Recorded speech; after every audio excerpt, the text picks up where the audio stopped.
প্রিয় ভিউয়ার্স, আমার হাতে যেসব টাকাগুলি দেখতেছেন আপনারা, এইসব টাকা হচ্ছে যে আমার শুনুর ডেলিভারির জন্য আমি অনেক কষ্ট করে জমায় রাখা এইগুলি টাকা। কারণ আমার শুনু আর আমি দুজনে মিলেই এই টাকাগুলো অনেক কষ্ট করে জমায় রাখছি। আর ফাইনালি আজকে আমরা টাকাগুলো বার করলাম। টাকাগুলো দেখে হয়তো আপনারা বুঝতেই পারছেন। আর আমরা গতকালকে কিছুদিন আগের থেকে বলতেছিলাম আমার হাতে এই যে টাকাগুলি আমাদের স্বপ্নর একটি টাকা।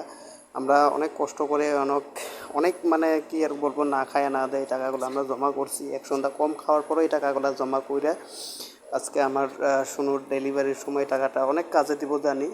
তো এখন আমরা বেডিংপত্র যত যা ছিল আমরা রেডি হয়ে গেলাম। বেডিংপত্র জোগাড় করে, এটা হচ্ছে আমার শুনু। তো আজকে আমরা ফাইনালি যাব হসপিটালে। তো শুনুর সাথে কিছু কথা বলতেছিলাম, শুনুকে অল্প সাহস দিতেছিলাম, দিয়ে তারপরে আমরা বাইর হয়ে পড়লাম।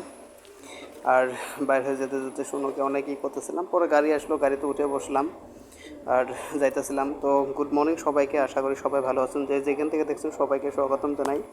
আর আমরা কিছুটা দূর আসার পরে রাস্তার পরিবেশটা আমার শুনুকে দেখাইতেছিলাম যে দেখো কি সুন্দর ওয়েদার আজকে, এই দিনে আমাদের শুনু আমাদের ঘরে আসবো, অনেক একটি সুখবর। তো আপনারা অনেক অনেক ভালোবাসা দিবেন, সাপোর্ট করবেন। তারপরে আমরা হসপিটালে এসেই পড়লাম, কাজলগাঁও যেটা হসপিটাল, সেই হসপিটালে আসার পরে শুনুকে নিয়ে মানে ভিতরে আসলাম। তো ভিতরে আসার পরে উপরে উঠতেছিলাম শুনুকে নিয়ে। তো আমার সাথে আমার শাশুড়ি মাও আছে। আর এটা হচ্ছে যেটা আপনার সিজার হলের বাইরে আমরা অপেক্ষা করতেছিলাম, অনেক সময় বসে বসে অপেক্ষা করতেছিলাম শুনুকে নিয়েও। আর আমার সাথে শুনু যখন আসছিল, শুনুকে আমি অনেক কথা বলতেছিলাম, অনেক সাহস দিতেছিলাম শুনুকে, অনেক মানে কি বলবো, একজন স্বামী হিসাবে যা করার আমি সেটা করতেছিলাম। আর শুনু অনেক ভয় খাইতেছিল, অনেক নার্ভাস ছিল, আর এটা সবারই হওয়া উচিত।